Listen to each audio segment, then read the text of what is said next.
14 years. So half of our workforce. 50% are veterans. 89% are at the GS-11 or higher. 38% have a bachelor's degree, 21% master's, 2% PhD. Those are some just basic stats of where we're at.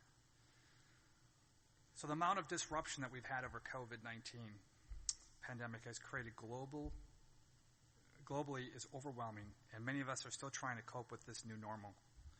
Since COVID, the World Economic Forum Global Technology 2021 report estimated a 238% increase in cyber attacks due to the massive uptick and shift to remote work and cloud-based solutions. Additionally, VOA News interviewed the Federal Bureau of Investigation regarding cybercrimes related to the COVID-19 pandemic. The FBI reported a staggering $4.2 billion in losses to the American people last year. In the first quarter of 2022, the U.S. government has already reported more than 5.6 billion visits to its website. A 2021 estimate of cyber professionals in the United States is estimated at 1.4 million, a 30% increase since 2020. Nevertheless, the Department of Commerce estimated in August 2021 that the United States had roughly 500,000 cyber open positions. You heard this morning from Joyce, she said 600,000, so it's close. And that number is expected to increase year after year. Nationally, the average starting salary for a software engineer is $106,000. These offers do not include annual bonuses, cost of living variances, stock options, and according to these levels, entry-level software engineers are often provided stock options ranging from $15,000 to $40,000, or we heard outside of NSA, a Tesla and $80,000 starting bonuses. Total compensation is over $150K to nearly $184,000 a year. According to services and component workforce coding data, the base pay for an entry-level GS5 to GS7, which is who we're trying to bring some of these in at, and even GS8 to 10s range between $40,000 and $55,000 a year. This isn't just a Department of Defense problem. All organizations are struggling to fill their cyber roles and retain their skilled cyber employees. But the federal government's age gap, lack of continuing education, and restrictive pay scale make it particularly difficult to recruit and retain the federal cyber employees, especially when competing against the private sector. The annual turnover rate for cyber jobs is about 18% compared to the 14% average across the federal government. Of all workers hired into the federal cyber roles over the past 5 years, 27% have left the government within 1 year. That's secluded our retention problems.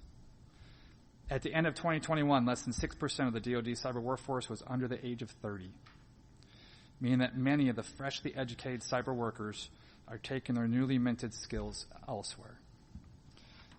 So I'll be the first speaker today to actually introduce a video.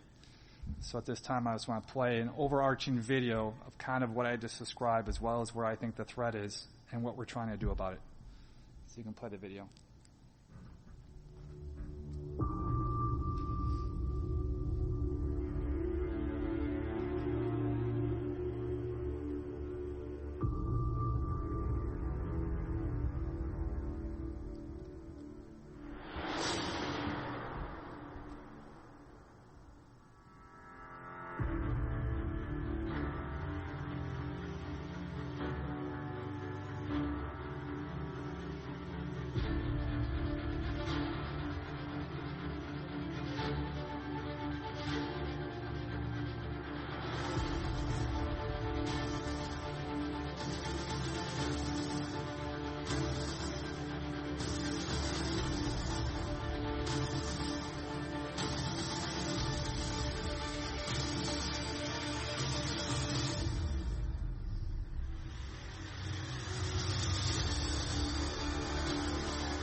Cyber talent is key to mission effectiveness across the Department of Defense. To meet that challenge, the DoD developed targeted approaches to recruit, retain, and develop cyber professionals to deliver an information-dominant domain to defeat our nation's adversaries.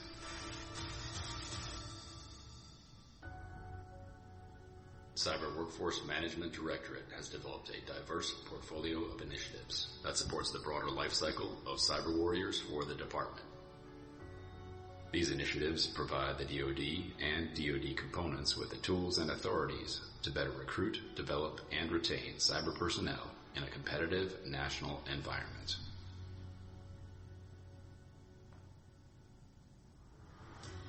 Key areas of work within the Cyber Workforce Management Directorate portfolio include the DoD 8140 Policy Series, Cyber Accepted Service Personnel System, otherwise known as CES, Cyber Workforce Analytics, and Cybersecurity Functional Community Management, that is, FCM, and Functional Initiatives.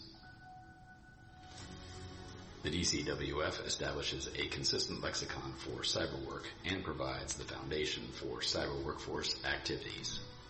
The framework contains 54 work roles covering the full spectrum of skill sets required for the conduct and support of missions within the cyberspace domain, providing a consistent foundation across agencies and services DoD-wide.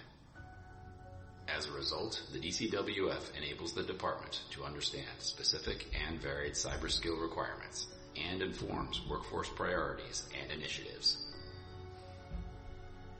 The DoD 8140 Policy Series prescribes standards and assigns responsibilities for the management of the DoD cyber workforce to include the identification, tracking, qualification, and reporting of the workforce.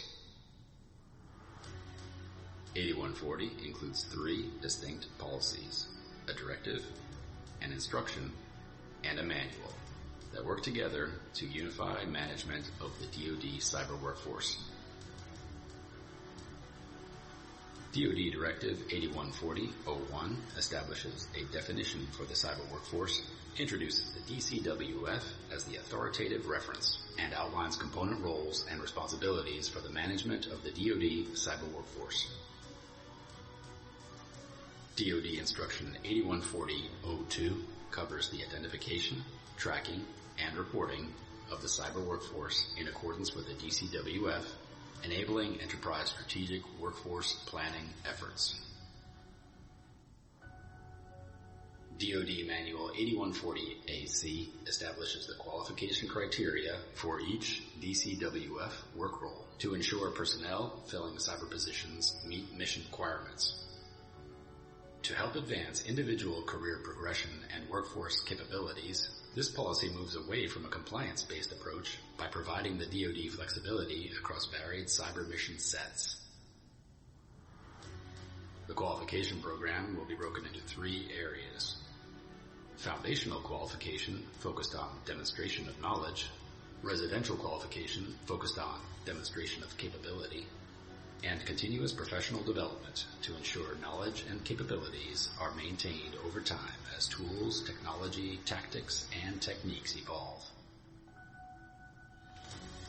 CES strengthens the department's ability to accomplish the cyber mission with its enterprise-wide approach for managing civilian talent across the DoD. To help address the ever-changing national security environment, CES provides greater flexibilities and options for recruiting and retaining cyber professionals across the department, offers more agile recruitment sourcing flexibilities to solicit high-quality candidates, streamlines the human resources procedures to ensure the timely acquisition of mission-focused talent, leverages a market-based pay structure to deliver competitive compensation packages. The Directorate's Cyber Workforce Analytics evaluates key trends, challenges, and areas of opportunity across the military and civilian cyber workforce to enable data-driven decision-making during policy and program development. By way of Advana and other tools, these insights are leveraged to refine efforts that are designed to meet the goals and objectives of the National Defense Strategy, Cyber Risk Reduction Strategy, and Digital Modernization Strategy. Additionally, Advana and other tools are used to enable flexible analysis, inform risk assessments, and other functions to fulfill the reporting requirements of the department. As the community manager for IT security, the Directorate is responsible for monitoring and evaluating current and projected mission requirements, facilitating the development and assessment of DoD-wide competencies for cyber employees, conducting workload forecasts to identify current and future functional community manpower requirements, and last, conducting gap analysis and trend analysis to determine future human capital requirements and workforce projections. The Directorate's IT cybersecurity community manager role takes proactive steps to mitigate risks and ensures the department's successful mission accomplishment in the community. As part of functional initiatives, the Directorate collaborates with the National Security Agency to oversee the DoD Cyber Scholarship Program called CYSP. We also administer the Cyber IT Exchange Program called DoD CyTep.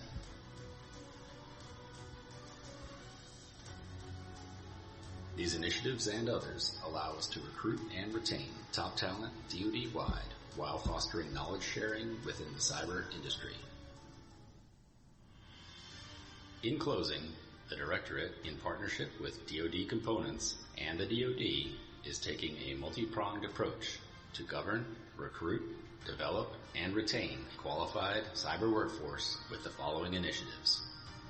DCWF defines cyber work roles based on the specific work an individual performs, providing the foundation for holistic yet targeted human capital initiatives across the department. DoD 8140 Policy Series defines, identifies, and unifies the cyber workforce by setting baseline DoD-wide workforce standards to advance capabilities, while allowing for flexibility in component implementation and workforce management.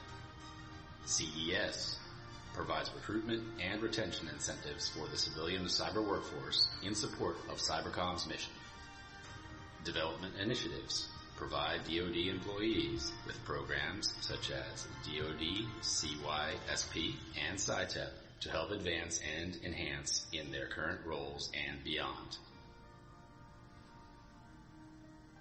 Learn more about the Cyber Workforce Management Directorate today by visiting the Cyber Exchange at public.cyber.mil.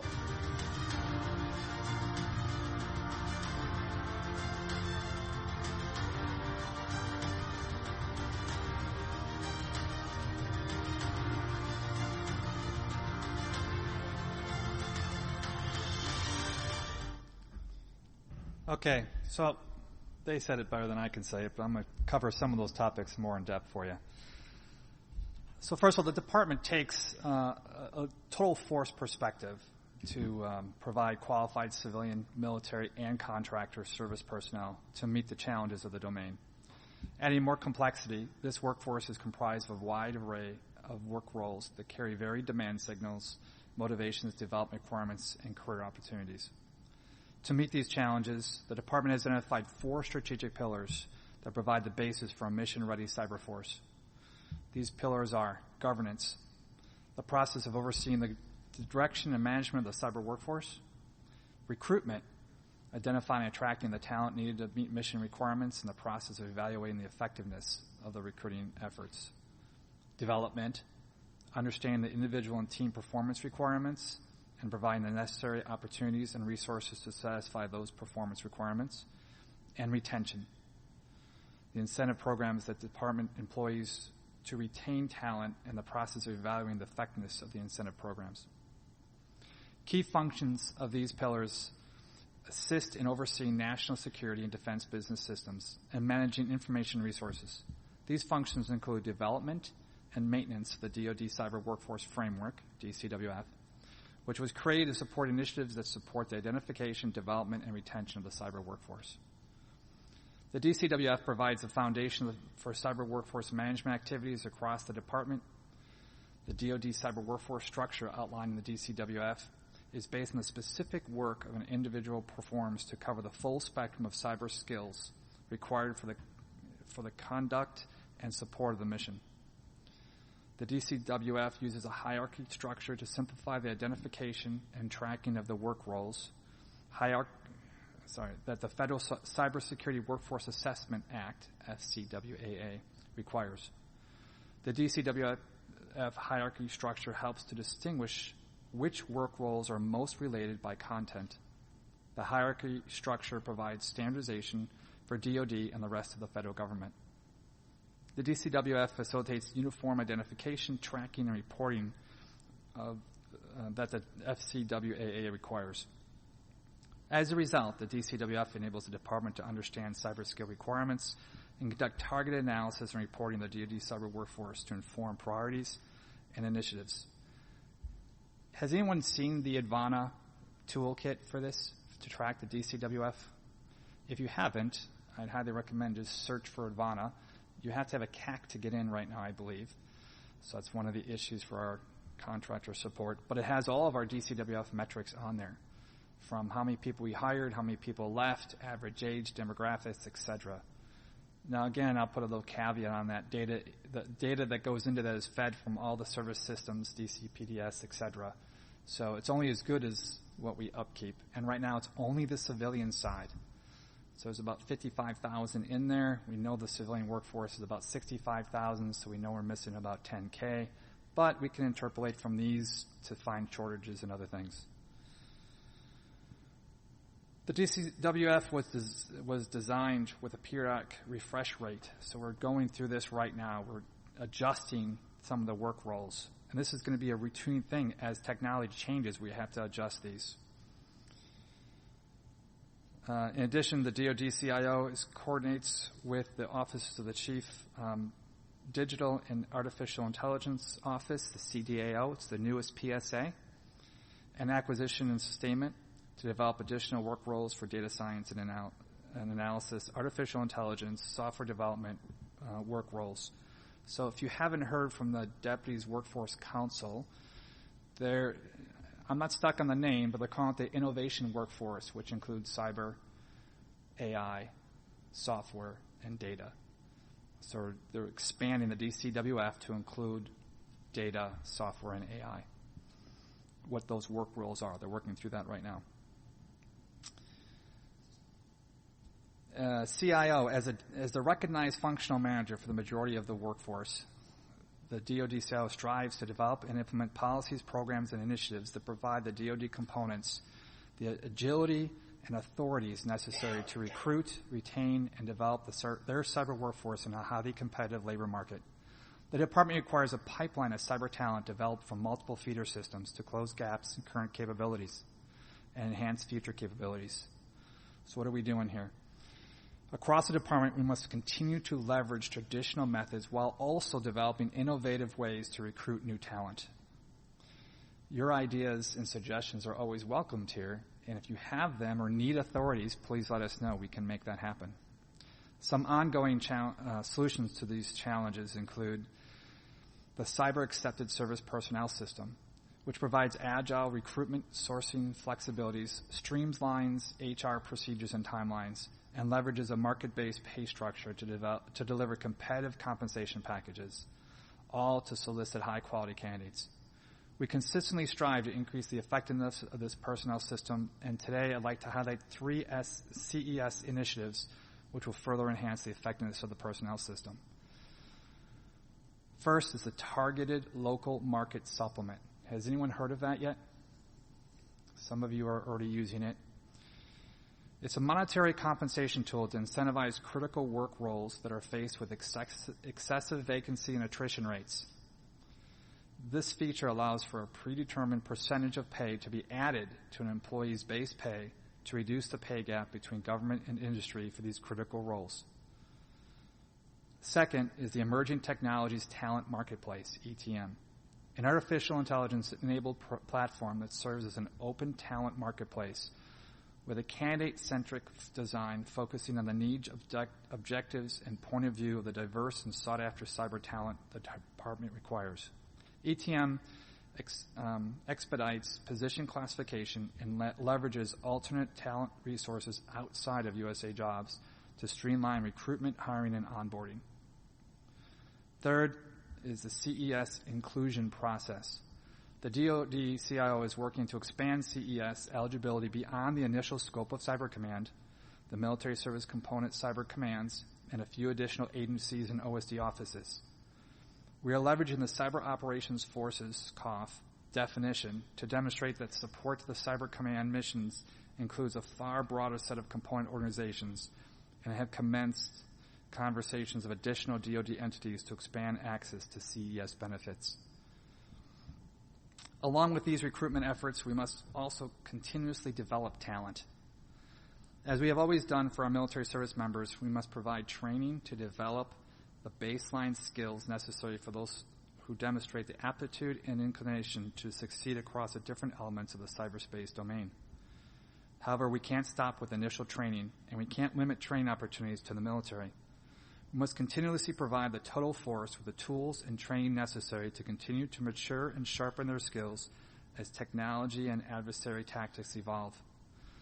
To facilitate the management of these activities, the Department has developed the 8140 policy series. The 8140 policies provide a targeted, role-based approach to identify, develop, and qualify cyber personnel leveraging the DCWF. The policies establish an enterprise standard that moves away from a compliance-based approach for individual qualification to a focus on demonstration of capability and continuous development. The 8140 manual, which has completed component coordination and entered the pre-signature portion of the issuance process, will establish foundation qualification options, allow for component and command-based resident qualifications to satisfy work role performance requirements, and provide a continuing education mechanism for the Department to further develop workforce members to sustain a base level of readiness. I asked when the manual will be published, and my staff told me this was on Friday that it would be published in 6 months. I said, why? What does it have to go through? CORD's done. They said it has to go through OGC. I told them I wanted it done in 2 months, and I would coordinate with OGC. Last time we submitted to OGC, it took a year. So, wonderful.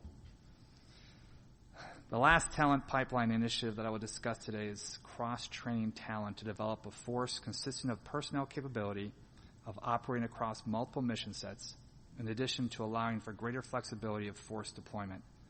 This will also afford individuals more options for career progression.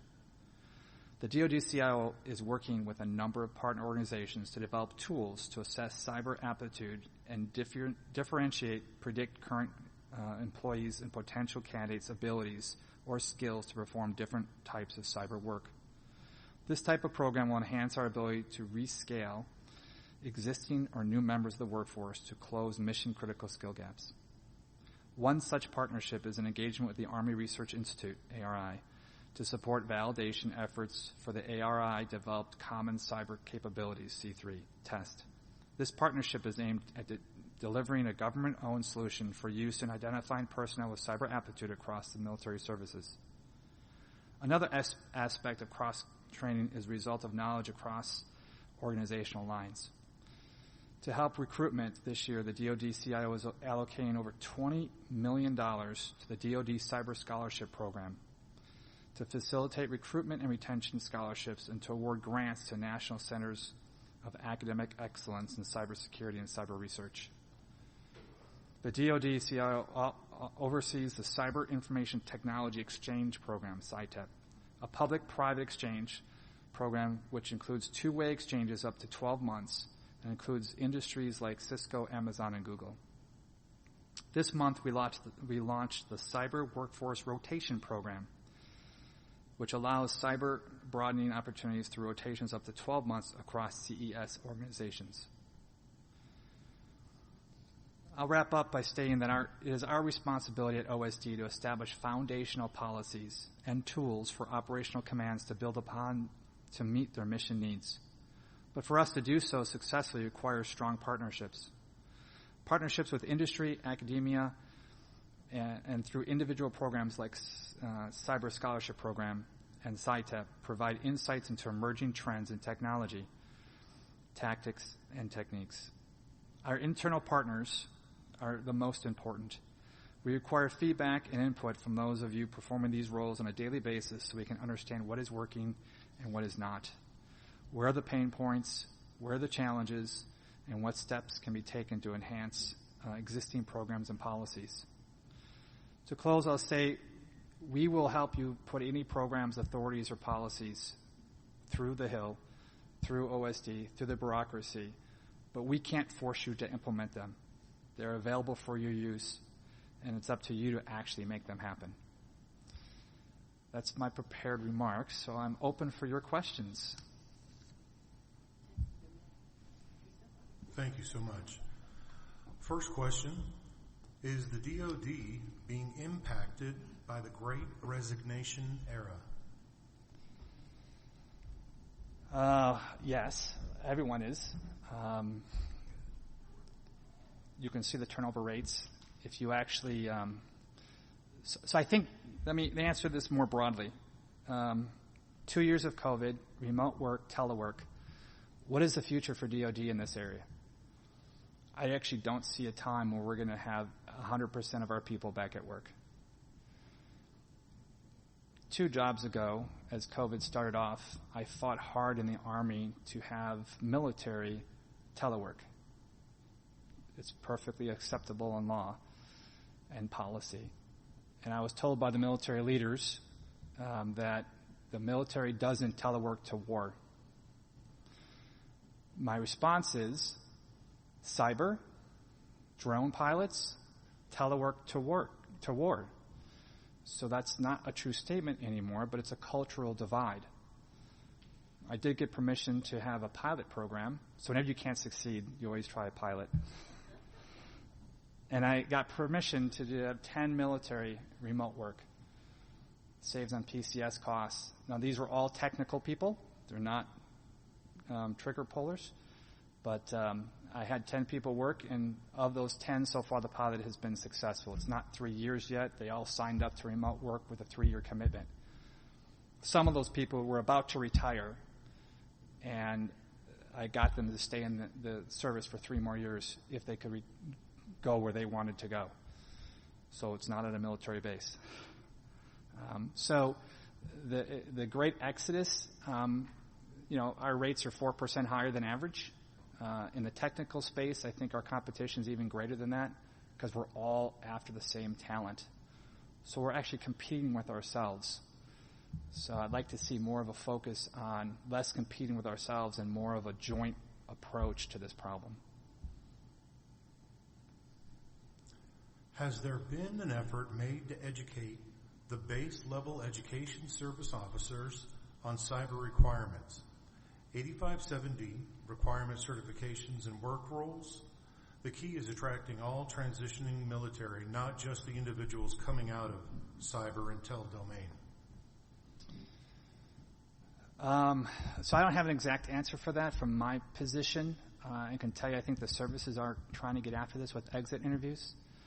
I think where the real talent is here is assessing the aptitude for this talent. In enlisted, for instance, I can tell you when I was in the Army working this role, we were looking at all enlisted in basic training and giving them basically a intro test on their aptitude for tech. And no matter what they came in as, if they had the aptitude, we'd pull them and change their AIT to, I call it digital talent AIT. Could be cyber, could be other. We had the software factor at the time. We were pulling in people into that. So I think assessing talent and retaining it, not for necessarily what they came in for, but what they have the aptitude for is key, because we're never going to address this shortage by just trying to hire off the street to make it happen. I was just talking to the recruiters downstairs at lunch, and I said, hey, how are we doing on recruiting cyber? Do you have a specific cyber mission? Their answer was no, but I guess it's 17, Mike, is that right? Charlie, 17 Charlies. As soon as a Charlie position pops up in their system, it's gone. And yet the school is saying, or the cyber community is saying, we don't have enough of them. And the recruiters are saying, we don't have enough positions to even bring them in. We have plenty of people who want to go there. We don't have the position. So where's the problem? The problem is the schoolhouse. So again, supply and demand. It seems like we can bring in the recruits. I think the talent is within the services. It's a matter of training them and then retaining them once they're trained.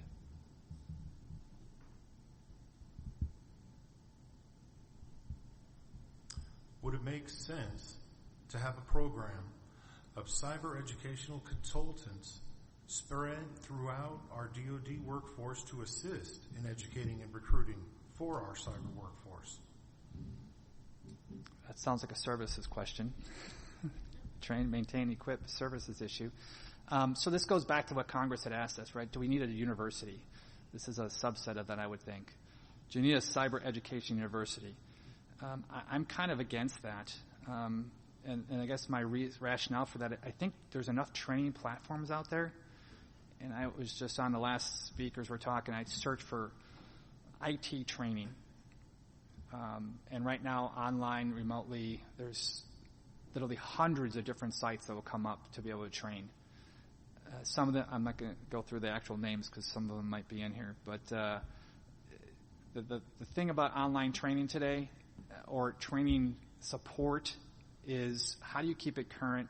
How do you keep it new? How do you keep it refreshed? So I think we need the training, but I think having consultants or other areas of training out there to provide that, I'm not so sure that's the right solution. I'm not convinced a university specifically for cyber is the right solution either. I think the services are experts in training their requirements. I just think we have to have more of it.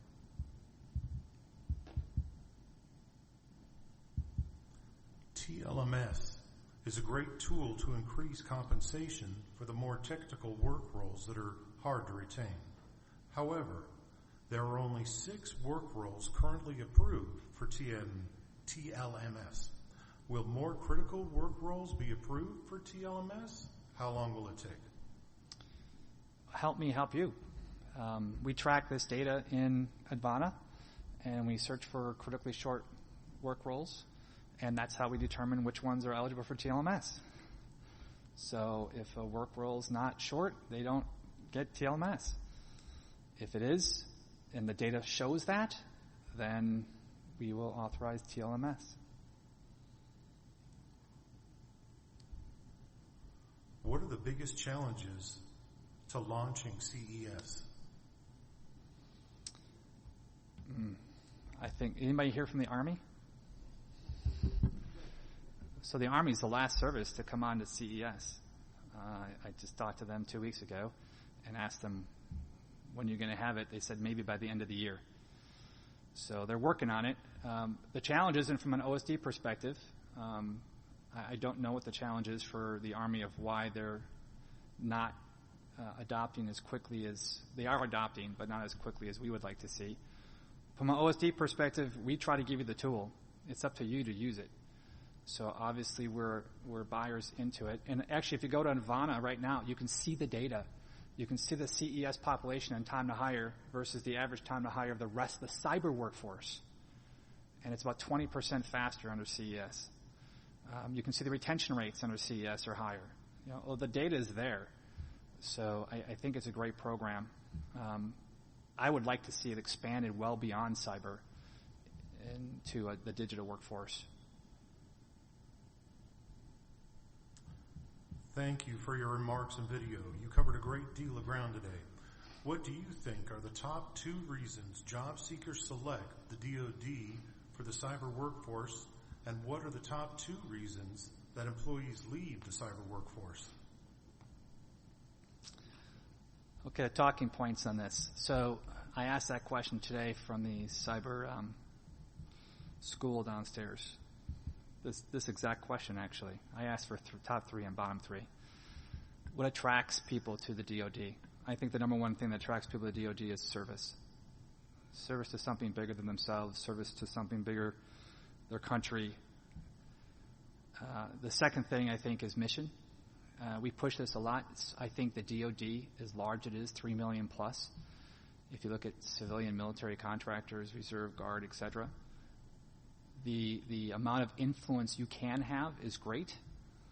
It's the only place that I know that you can legally do offensive cyber, so we sell that a lot. However, If you don't work at NSA, I don't know how much offensive cyber you're really doing. So I think that we sell that, and then when they get in and they see the bureaucracy and they see the cumbersome and they see the challenges, just as a caveat, I hired a data engineer, and it took him 6 months. Well, it took him 2 months to get a computer and his CAT card and get onto the email system. And then it took him 6 months to get an exception to put Python on his computer. And we just look at this bureaucracy, and I wonder, young workers today don't put up with that. They want to come in, they want to contribute, they want feedback, they want to see their results, and we're very slow sometimes to implement that. So I think the reasons why they get out is frustration of the bureaucratic process. It could be leadership things. I'll give you a couple of one-offs. I talked to cyber officers leaving the service, and I asked them why they're leaving. These are young kids. Some of it's, I don't want to shave. I don't want to get up and do a PT test once every 6 months. I want to work between 10 o'clock at night and 6 o'clock in the morning, because that's when I best program. And the Army tells me I have to work from 8 o'clock in the morning until 5 o'clock. Some of these are the reasons why they're getting out. I would like a pay bump. I'd like to be recognized as special. I said, well, how much do you want for a pay bump? He said, well, $1,000 a month would be great. I would stay another 5 years if I got $1,000 a month. From DOD's perspective, that's a no-brainer, right? Give them $1,000 a month. I know the services have to pay for it, but if you're looking at good talent, I think some of these things we have to look at why they're getting out or why they're not retaining and address some of these issues. I think it's a cultural shift in the services. We're in a mindset that we're treating our technical talent the same as we treat an infantryman, and I'm not so sure that's the right way to look at it. When our technical talent has to go through the same career progression and schools of leadership, etc., I'm thinking we're missing the boat on some of this technical talent, that all they want to do is program, or all they want to do is write code, or all they want to do is do algorithms. I think we should develop career paths and flexibility for them to do that.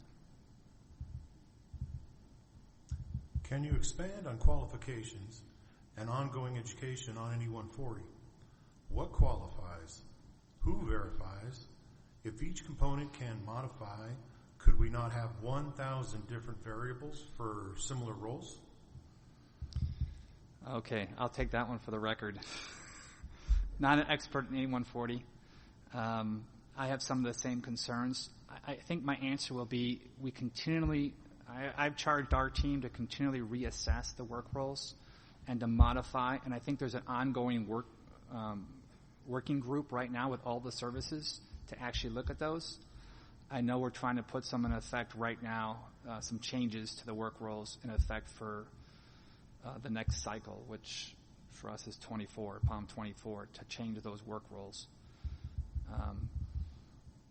Should they expand? Can they expand? The Army's asking some of those same questions right now. We don't look at it the same way. I guess OSD's there to set the standard and the policy, and I've charged my team not to have consensus, because I don't believe that consensus always gives you the right answer, that we get all the feedback and then we make a decision, and that's the policy.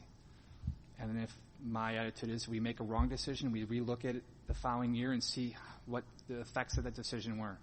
And if we have second, third, or negative effects, we change it. And our final question this afternoon, is there any plan to include rank in person in CES? Okay, I need help with this one. Ranking means military? What does that mean?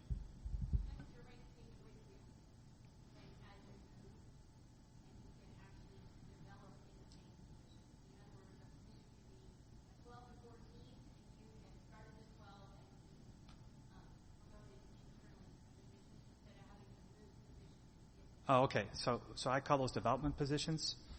So it's, a GS 12, 13, 14, a GS 9, 11, 12, whatever those are as you come into them. That's at the discretion of the services, I believe. And we would like to see more of those because I think developmental positions are key to getting this younger talent in. If we're talking about the right thing, and I don't know how it ties directly to cyber accepted service, but I would support that as an effort. You get young talent in, you bring them in as, the common one is I'll go 9, 11, 12.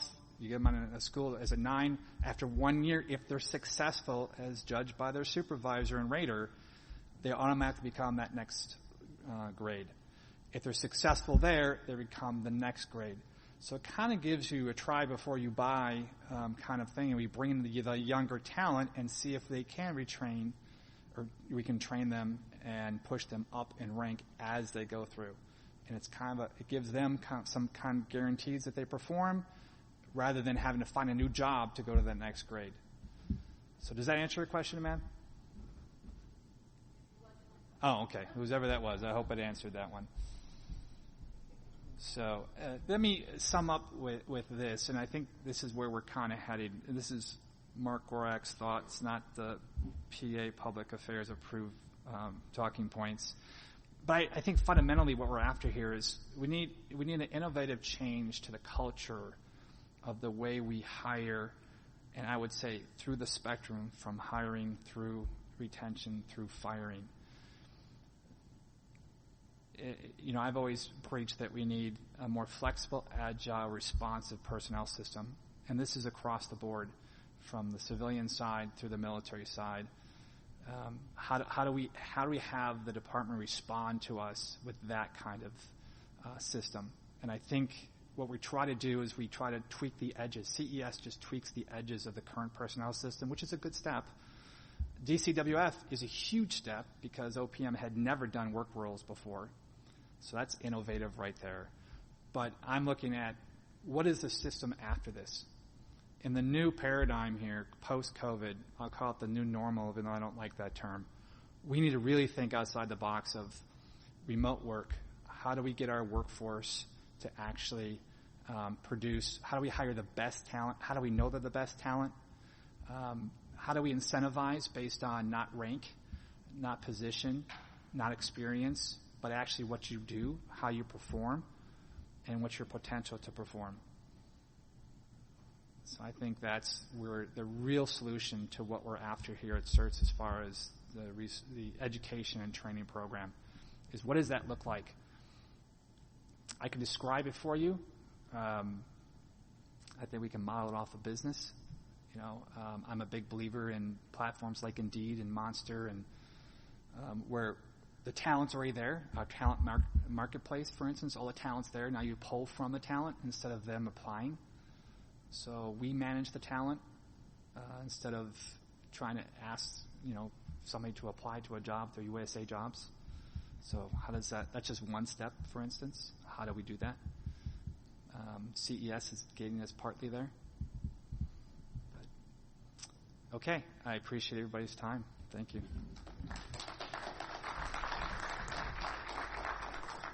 Thank you. Please welcome Mike Warlick back to the stage.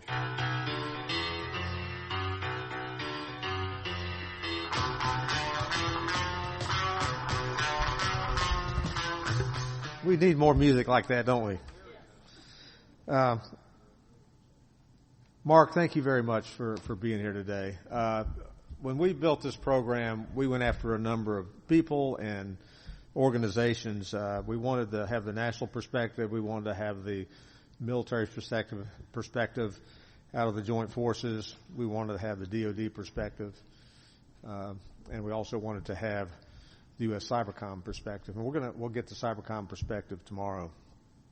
But I can tell you that every officer we contacted back in October, when we were planning for a January event, was pretty interesting. We had an interesting lineup, and then COVID kept biting us, right? So we pushed it out to May, and maybe we didn't look close enough at May to realize that Mother's Day was yesterday, and that kids are coming home from college right now, and that might have an impact Also, though, just from an AFCEA perspective, you may have heard that we've had 3 events in 6 weeks, and maybe AFCEA is overkilling the environment.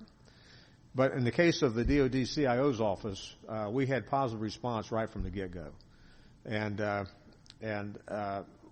they ran into some problems here about 3 weeks ago, and we were very fortunate to be able to have Mark be a part of this today for a couple of reasons. One, Mark comes from a deep background, which you heard from the stage today, within the DoD in particular and military in general. The other, though, is you can begin to see the depth of the U.S. CIO, the DoD CIO's office. If I was Dr. Sherman or Kelly Fletcher, I'd be more than pleased to have you on my team, backfilling me and keeping me out of trouble and reaching out to the future. And that's what you did today, and I really appreciate that. And the audience that are here today, I guarantee you they appreciate it too. So thank you very much for that. On your behalf and on behalf of all of our speakers, we're going to make a donation to the Fisher House for those wounded warriors, and we do that all the time. And thank you very much for that. A couple things stuck out at me today. One was the shortage of 500 to 700,000 cyber workforce. And that's kind of a number that's been bounced around, but it's been going up and up and up and up. And it's probably not going to come down. So there's a lot of competition for the cyber jobs out there, both in the private industry and certainly within the DoD across the board.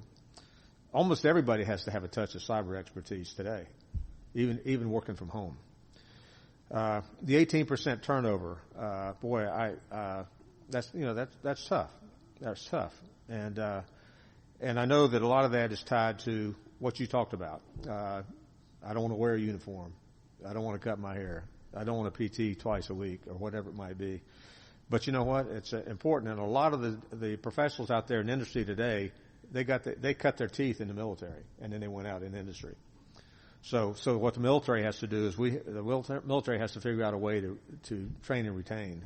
And we'll continue talking about that throughout the rest of the week. The other thing that jumped out at me was, the functional areas that you talked about for the cyber workforce: governance, recruitment, development, and retention. Those are key essentials. So, with that, again, I want to thank you very much, and I really wish we'd have had 350 to 1,000 people sitting here today listening to your presentation. The exhibit floor today will remain open until 5:30. At 4 o'clock, we'll start a very gentle reception that'll run from 4 until 5:30. And so we'd love to have all of you on the floor for that time if you can. We've got a number of exhibitors down there. And I know that what competed with this session today were two classes that provided certifications, and that might be why we lost a few people, so that's a shame on us for scheduling that. There are 2 more continuing education classes again this afternoon, and they run from 3 to 4 o'clock. And we've also requested some of the speakers stick around for Meet the Seniors during this reception period, and I know that some of you will be here and some that we've already seen this morning. Tomorrow we're going to kick off with coffee at 7 o'clock.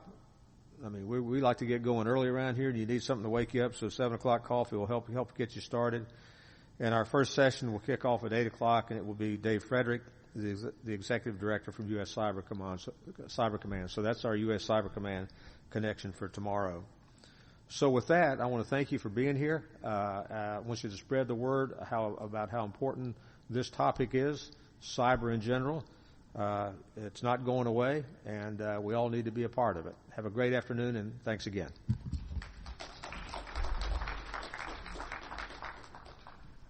Thank you for attending day 1 of CERTS. As a reminder, we start tomorrow at 8 a.m. Enjoy the reception, and we'll see you tomorrow morning.